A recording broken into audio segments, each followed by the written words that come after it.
Hey everyone, thank you for tuning in to Verified. I guess this is episode 2 of our COVID season, um, indoors edition. This is obviously a podcast, if you've been following, that's about equity and inclusion. And today I have some lovely ladies with me, and we're just going to kind of dive into your passion, your art form, and your lives. So I hope you're ready to be somewhat vulnerable today. Before we start, do you mind just introducing yourselves to our listeners? Yes. Hello, I'm Keana Lyn. I'm Maia Jae, and as you probably can tell, we're twins. Yeah. We are Canadian actresses, have been doing this for a while now. Still living in Canada, and we're currently both students at Ryerson University studying media production. Nice. So all very related things, yeah. So you're both in the same program. Yeah, she's actually a year ahead of me. She's going to be graduating in if COVID permits. Yeah, really soon. And I still have a year-ish to go. Yeah. Besides for acting in school, do you share a lot of other things? And do you mind sharing things with each other? We do. We share the same friend group, and we have our entire life since we were young. We share a lot of the same clothes, although we do punish each other sometimes for borrowing things that we don't want each other to use. And we don't share the same boyfriend or the same, or the same crushes ever. That was a big thing. Someone had to dip who they had a crush on first. So that was always a rule. I do want to dive into how you both got into acting. I heard about an interesting story of you being child actors. So do you want to just dive into that? Yeah, we started super young before we can even remember that we started. Our parents were encouraged by a number of family friends to put us in the industry because we were young and of diverse backgrounds, and we had as children, we were really, really good kids. We're very patient, we're very respectful. Our parents did a really, really good job. So when that translated to the film industry, a lot of directors and casting agencies, as child actors, that's the first thing they look at is how patient is this child? Yeah. Can they listen? Can they respond to direction? Yeah. That whole thing. So we started with a Honey Nut Cheerios commercial, and she did the English version of it, and I did the French version of it, and basically we just had to react to really good Honey Nut Cheerios. It's still my favorite cereal to this day, and it forever will be. But yeah, that's how we started, and it was like a casting director or an agent that actually stopped our parents one day and said, hey, you know what, you should get them into the field, because what happens with productions is when you are a child actor, you can only be on set for 4 hours at a time, and they have really, really strict rules, which are really important for minors.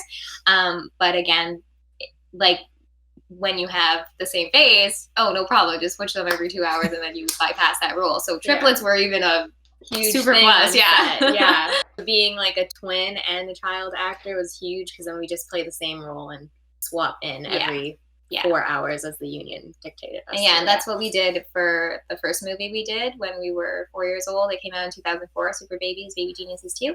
We shared the role of Rosita, Cupid Girl. She got arrows of love into the butts of bad guys. Yeah. We did that with our superhero squad. And John Voight was in that movie, who's the father of Angelina Jolie. And we don't remember anything. Yeah. But our parents do and our family do. Yeah. Our whole family has this experience no tomorrow. They can recite it anytime. And it's we don't remember. But that's super interesting, because I know, for instance, my family, we were put into sports very young, and some of us continued and some of us were like, nah, that's what you wanted us to do. That's not what we actually want to do. But you continued. So how did being a child actor, one, develop your skills, and how did it spark something in you that makes you want to still do it today? For me specifically, when I was younger, I think just because you don't necessarily know what you're doing or to what extent you're doing it to, you're looking at your parents to give you those guidelines. You're looking at your other siblings to kind of give you those guidelines in terms of what you're actually doing. And so when I was younger, I remember just it was such a rewarding moment for me when I got feedback from family and friends being like, wow, your performance was this, and that. Great job. Like, you look great on screen, like yada, yada, yada. And it was like these.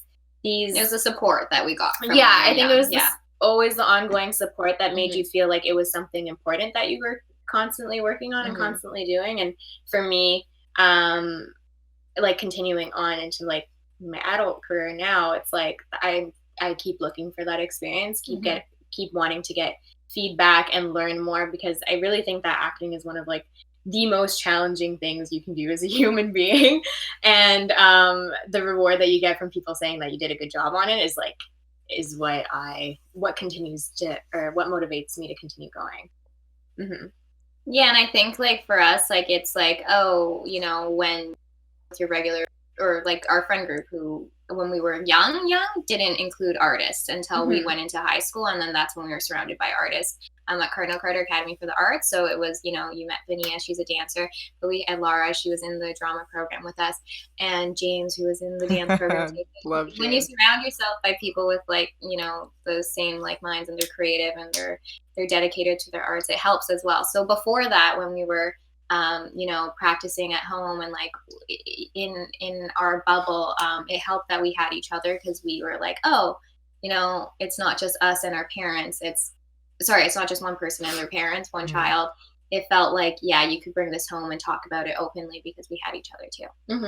Yeah, that's a big one. Did you ever run lines with each other, even if you're okay? That's the only thing we ever do. We only script. Literally, that's all. Yeah.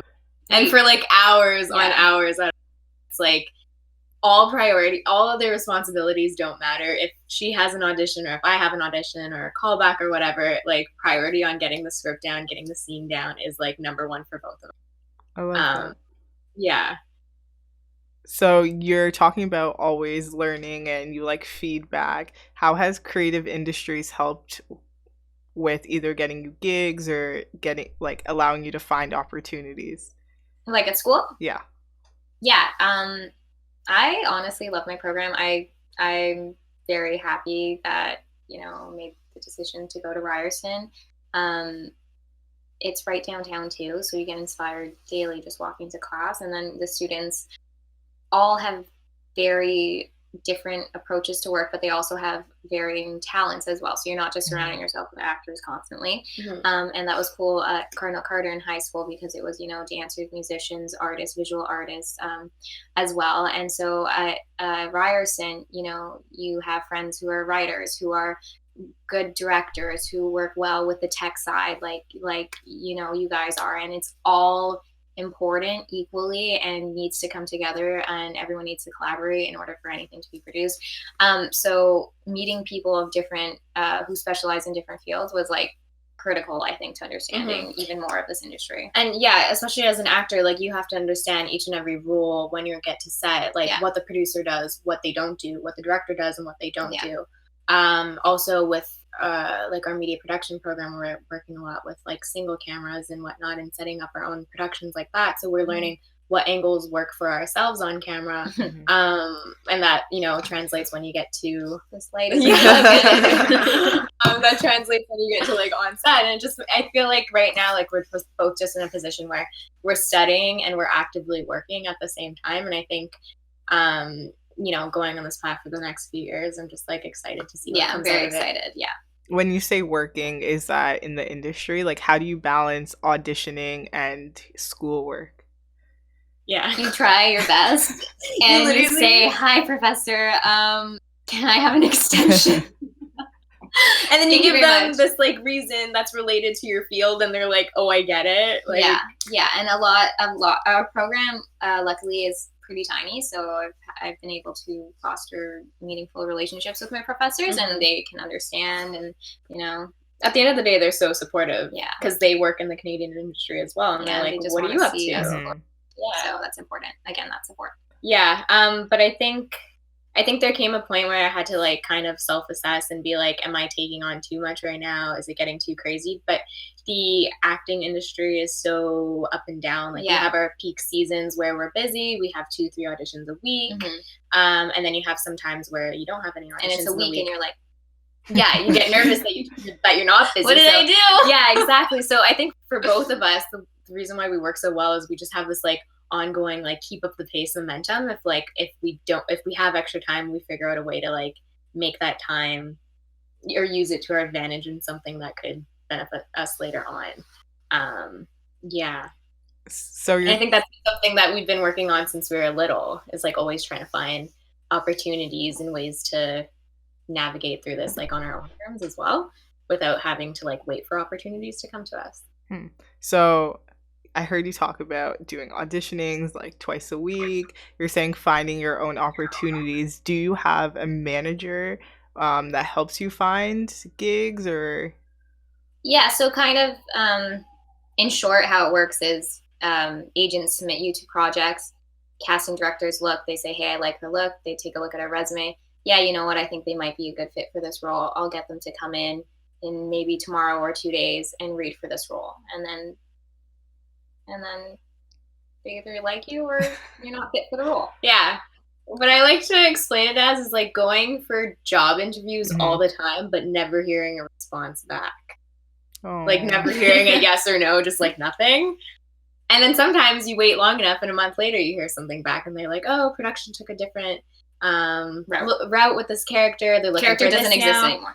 Yeah, or maybe we want to see you in this different role. So Yeah. it varies all the time. There's so many inconsistencies, and I think that's what makes it so exciting at the end of the day. How do you build that mental strength? Like when we're learning and doing like career prepping and talking about like it's okay to get turned down, just like keep trying.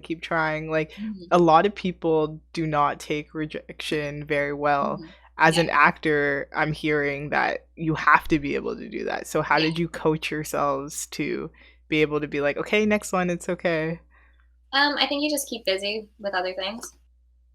Keep busy, and then also know that each experience that you like for every audition or callback that you go into, you're learning along the way. Yeah, like practice. It's free practice. Yeah, it got you in the room. It got you to meet some sort of connection. Maybe that person will think of you later on for a different role, for a totally different show a year from now. So it doesn't go without its reward at the end of the day for going in and keep trying. Okay.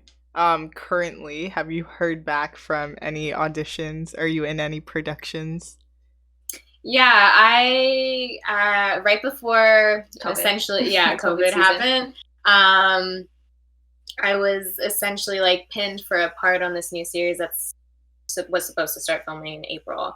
But obviously all that's getting delayed, and so right now it's kind of just this up in the air project that's going to happen. But I'm excited for that. And then I recently wrapped on a TV series that's going to be on Hulu later on this year, if things don't, progress as long as they say they will. And so I was working on that from September to February. And yeah, so that just came to an end, and that was really, really exciting.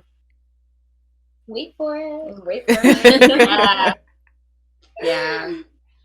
Hopefully 2020. Yeah, hopefully 2020. So I can't wait to see it. Nice. MJ, are you doing anything right now? Yeah, there is a show called In the Dark. So I'm going to be in season 2. And come out next month. A couple of episodes. Yeah. It's a good show. Yeah, Nice. It's a cute role. Where can you find it? It's on the CW. Nice. Oh. Yeah. She up there. Okay. To dive deeper into you as individuals, because I think it's great that you have a lot of similarities. I'm interested in knowing what your favorite production or performance you've ever done. Why and what was it? Yeah, I can start on that one. I'm really, really excited for this performance that I just recently did. I was lucky enough to be cast as like a series regular, so I got a chance to dive into like this role head on and like really, really invest myself in it. So I'm really excited to see the outcome of that. And I think it'll just be a major learning curve for me as well to see what worked and what didn't work in terms of what I think I want to be as an actress. But one of like the roles that I'm like known for in my family is this role I did maybe like 7-8 years ago. It was for HBO Canada, and it was a pilot series about these young elementary school kids and like the ups and downs of like how the schoolyard functions. So in terms of them having like sneaking in PB&J sandwiches, aka drugs. Yeah, because people are allergic to peanut butter, or like how Pokemon cards were a certain value of money, essentially. So it was a really good show, and I played a really good, a character that was outside of myself. She was a swearing badass, punching, like fighting, aggressive little thing, and completely opposite from who I am as a person, 100%. But like, she fought for what she believed in, and I think that came across. So that was a number of years ago, and I think that performance is what sticks up in my head for it'll stick on for a while. Yeah. I'm really interested in how, as a child, because I feel like reality and play can get mushed up when you're a child actor. How do you differentiate, like, no, I'm not this bad kid swearing on TV versus I am this like sweet innocent girl? Yeah, I think for me is because I had so much fun with it. Like I literally felt like I was playing when I was on set, that I didn't take it out of that world. Like I didn't think it was affecting my personality in some way or another. I never went home with it, essentially, because again, She like never punched me. Yeah, like the production team on that, they were super, super collaborative, and they knew they were working with young actors, so they had to be. And again, with all those like minor roles that they have set up. Exactly. And like it was we filmed for I think 2 months over the summer, and they just honestly gave us the space to do what we wanted and what felt natural to us, and I think that really paid off for the production in the end. Oh, nice. Okay. Thank you for that. I genuinely was so curious. I was like, I feel like as a kid, someone told me to be bad. I was like, I can be bad at home too. Yeah, like it's like giving you a free pass. No, my parents made sure that didn't happen. And MJ. Oh yeah. So mine would be the character I played on a show called Ransom, which was on Global and CBS in the States. I played an ex-war soldier. Her name was Luciana Rodriguez, and she was being honored at the U.S. Assembly for her academic achievements in university after going to war for so many years. And yeah, so I played her, and then I almost had to kill someone. It's pretty cool. And I had to use a Colombian accent, which was really fun. Oh, that's cool. So I've been taking Spanish throughout university, and our dad is from Ecuador, so he helped a lot with the prep for that. Yeah, and it was really rewarding to see the final product after that. So they also brought her to Budapest to film, which means that I went with her for 2 weeks during school. We literally just dipped. Didn't tell anyone besides our family, obviously. Like going on a plane pie. Yeah. Everything was back to normal. Almost killed someone with a Colombian accent pie. Yeah. Is that one of your perks of acting, is getting to travel? Yeah. So that one, fortunately, was a co-production with Hungary. So actually the production team was half Canadian, half Hungarian. So it would be like the director would be like, okay guys, do this, and then the Hungarian AD, the assistant director, would go to the crew and be like, no, in Hungarian, and then they'd be like, okay, and action, and we'd be all like, okay. And then so it was a really great experience to work and see like international collaboration as well. Fantastic. Have you ever had to use an accent in any other area? I've had a lot of auditions where I've had to speak in Spanish and use accent as well. Yeah. What about you, Keana? I did back. Remember that I had a really funny performance in high school with one of my close friends, Diego, and we played Latino rather, housemaids. And so we had this really funny skit that we wrote ourselves, and we obviously used the accents. And that was a live theater production, and we got like major response from the crowd, and that was really, really rewarding. It was a highlight, yeah, definitely a highlight, and I'll always remember that. So that's when the accent came in. I love that. You do not want to hear any of my accents. Trust me. Okay. So, what is the biggest blessing that film and acting has brought you? And has acting taken you to any, well, you just talked about it, cool places. So, I guess other than Budapest, where have you been? Well, the sets here are pretty cool. Mm-hmm. You know, it's just make believe, and everyone's really, really on their game when you're on a set, and really coordinated. And it's wonderful to see that people's work at a heightened level, right? Everyone's a good job, and everyone's relying on the other crew. So whether and this goes from actors to directors to the people behind the camera to the people holding the lights to the people serving food and making sure that everyone is fed and happy and ready to go for the next 8-hour block. So it it's 100% a group effort, and it's really rewarding to see all those people together. So even here, whether it be like a house party scene in like some kind of mansion or like at a school, you know, it's just you see these places every day, but once it has all the equipment and setup, it makes it a different story. It's a different place. Yeah. Toronto is a great place for filming. So much happens here, and even in warehouses that used to be like factories or whatnot, they're converting all those spaces right now. So it's just it's an exciting time to work as an actress here. So, what has been your biggest blessing from acting? Biggest blessing for me, definitely the people that you meet. So like she said, like everyone's hands down when people have all their posts about like, oh my god, worked with the best crew, they genuinely mean it, because nothing happens if one person is not the best person. It's honestly such a group effort, and I think the connections that you make with people in such a vulnerable space when you're doing scenes, and you know, if you're crying or if you're yelling or if you're just having one of those days, like things happen on set that you can't predict. And I think those moments when you like take a step back and see like, wow, I really opened myself to this actor, I think that's really special and such a blessing, where like you don't get to have that necessarily in your everyday life and like for those moments, but in the acting world it's like you're granted those moments every day.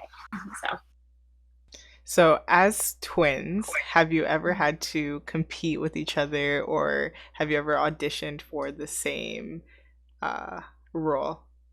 Yep. Oh yeah. You gotta. Sometimes we'll do self-tapes at home.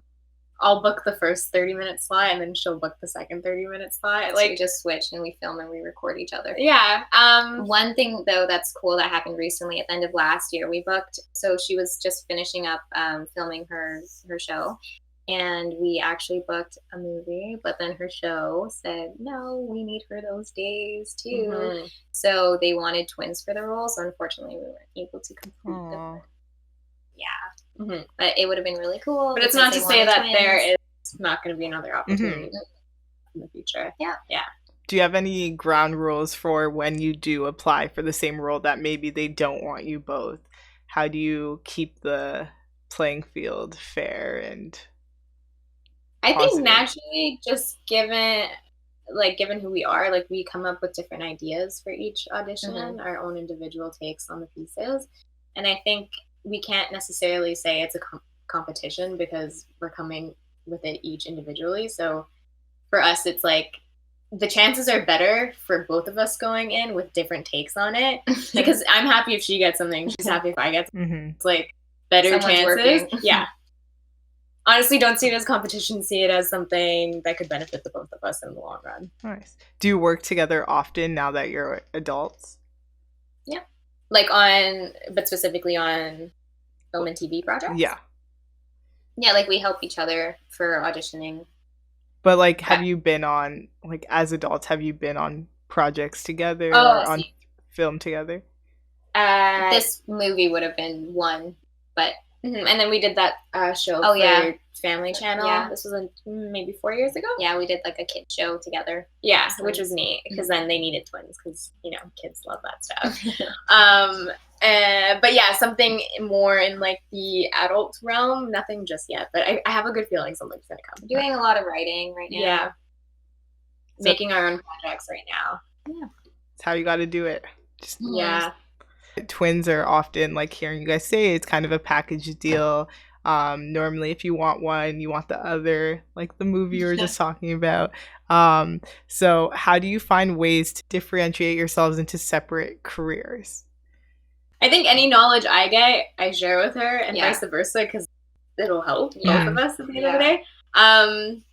I think naturally, as we grow up, we're gonna find what specifically our interests are, like what genre per se, what types of production. That'll come into the playing field as we grow up, but as of right now, I think it's a taking whatever mutually we're getting. beneficial relationship. Yeah, we're just like following the Exploring. same, literally chugging along together. Exploring. Yeah. Is there a lot of opportunities in the Canadian industry? There are. Yeah, lots of productions are filming here. It's a lot cheaper because of the dollar to film here versus in the States. So that's an incentive for American productions. But again, they are coming here and, you know, putting our names on big projects. So it's a bonus for us too. Mm-hmm. And a lot of times, like with these larger American projects, they'll come here and they'll be seeking to hire other local actors, which gives us the opportunity as locals to be able to work on these otherwise American productions. There's rules behind that too. How many people have to be Canadians and live in Ontario, for example, to work on each production before an American one can come here, which is great. Yeah, because it's protecting us in our work too. And then, of course, there's Canadian projects, which are always around and always available to audition for. What would be your advice to give someone who's new to the industry and doesn't have an agent yet and is trying to find roles? Try your best. Literally, just go out there and do it, because no matter what, you're going to get a bunch of no's. And then maybe that one yes will lead you somewhere. And yeah. Are there literally go for it. Are there platforms where new actors can look for opportunities on? I think like if you're up and coming and if you have something that you're like, what I find with Ryerson, if for example there's a young or a person new to acting that's attending school, like I think it's important to find places like Facebook groups or Instagram groups where people want to network and want to meet up and want to put something together. I think super something, you can produce something yourself too that shows off your range and your talent, and then you can share that, and then you can kind of use that and show agents too, like, hey, look, this is what I'm working on, this is what I look like, this is my range.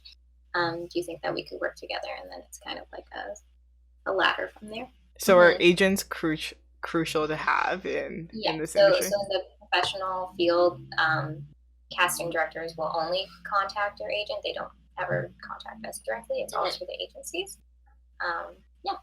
Interesting. Cool.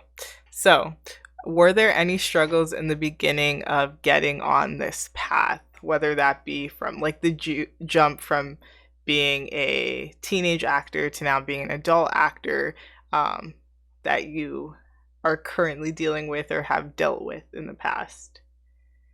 So again, with any art, it's not linear. It's like this, and then sometimes like this, and then like that, and then it comes back. But it's just like, you never know what kind of audition you're going to get. You're going to know if you fit exactly for the role. As long as you keep practicing, I think, and just keep trying your best, I think that's the most important part of it. But definitely there's no like, oh, because of this role, I'm guaranteed for this role. And that's kind of how it is, even when, you know, you hear like, oh, an unknown actress becomes the star and the lead of the show. You know, she bet out how many established actors to get that role. So yeah, it's timing, luck. Nice. Okay. And so what are your next steps? Do you see yourselves producing films or being in films or being on screen in maybe LA? LA is the goal. Yeah. Just before this COVID mess happened, we're in plans to go down to LA, meet up with some managers there, see what the scene is like there. But now that's just going to have to be postponed. But that's the next step for us in terms of going down south. But right now, in the meantime, we're on 2 productions, one of which is a short film. yours? Yeah, it's like kind of like a proof of concept one. The one I'm writing is about twins. She's writing one about an older sister. Yeah, so for me specifically, because I'll be in my 4th year next year, I'm going to be working on this production as my thesis project, so I'll have a lot of support from Ryerson students to get it up and running, which is really exciting. And yeah, that's kind of what's been on my mind right now. And it's great that we can incorporate, like, my school project can become my home project too. So I'm mixing the two together and getting feedback on it, which is super important. That's really cool. James told me that he was in one of your productions and it was filmed at TIFF. Oh. Do you want to tell our audience a little bit about that? Sure. So in grade 11, our teacher said, hey guys, we're doing short films. Pitch us something tomorrow and we'll choose the top pitches and then we'll assemble groups. So I pitched an idea to film a short film all on my phone because I didn't own a camera then, and I was going to edit it all on my iPad, which happened amongst 1,000,005 storage issues. Your storage is full. You have no room on your camera. Anyways, it succeeded after we filmed it, and basically we wanted to prove that, like, society is living through their phone. And we did it in an abstract way, filming all the scenes and all the scenarios through the phone screen. And we filmed it using our tripod, was actually a selfie stick. So it worked well across the city. And we had, like, I don't know, maybe 100 different locations. And then we compiled it all together into a short and we put some music in the background. And I submitted it to TIFF in 2016. And they said, hey, this is pretty dope. You are a finalist for our TIFF Next Wave competition. So then they screened it at TIFF, which was pretty cool. And it was a finalist there. So that was pretty awesome. And that was in my last year at Cardinal Carter. And then I was like, yeah, you know what, like, definitely going into media school. Yeah there's more to this. If I can do this on my iPad, you can make something happen. You'll be so successful once you learn all the real tricks. I did hear you earlier say that you're Latina and that your father is from El Salvador. Ecuador. Okay, my bad. Your father's from Ecuador.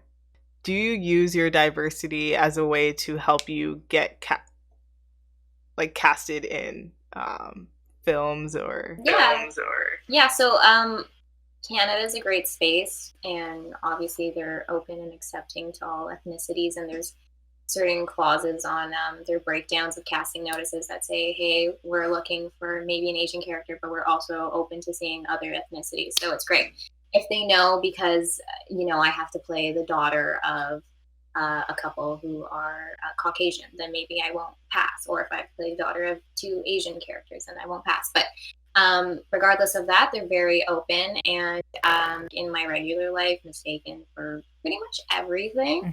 And that's kind of how it is in the casting world too. So it is, bias as well. Like, you might look at me and be like, hey, she looks Portuguese, or she looks African, or she looks Hawaiian. Like, so it's dependent on the person too. So I've gotten a bunch of things, and you know what, it's to each their own.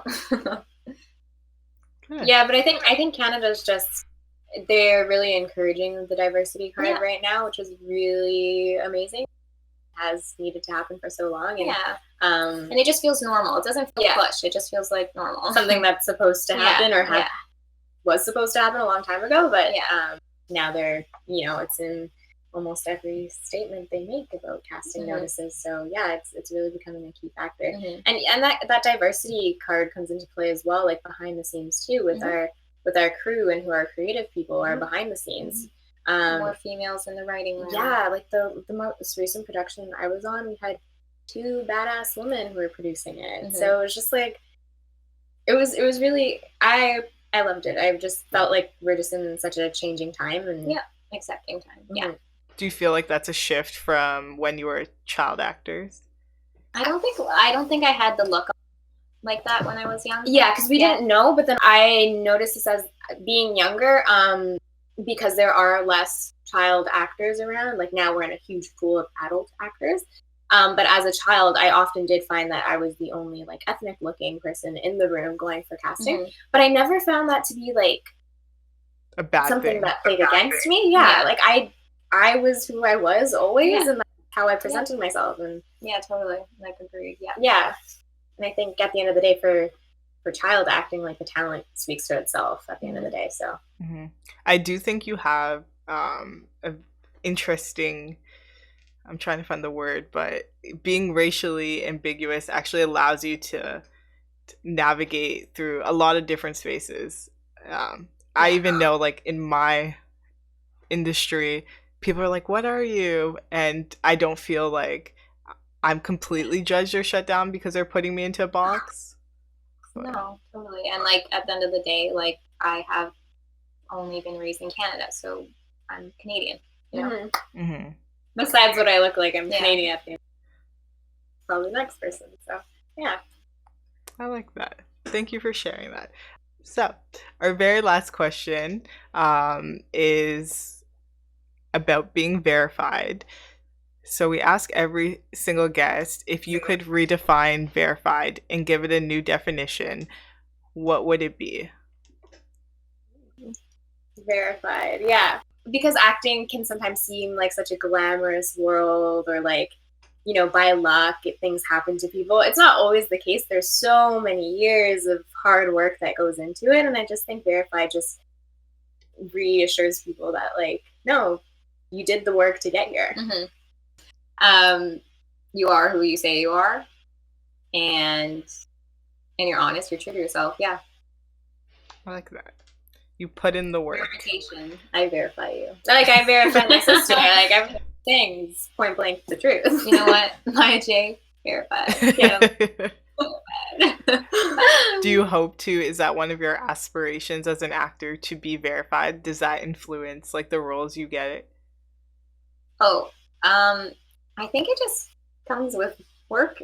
Yeah, it just comes with exposure. Like, honestly, like, in my goal book, I don't say, I want to be verified.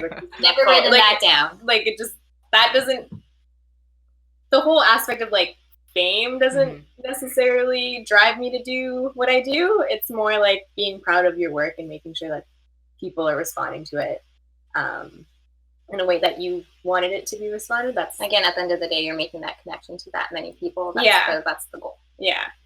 I love that. Thank you for coming on and sharing your experiences. I really appreciate you spending your COVID days with me. Literally. Me too.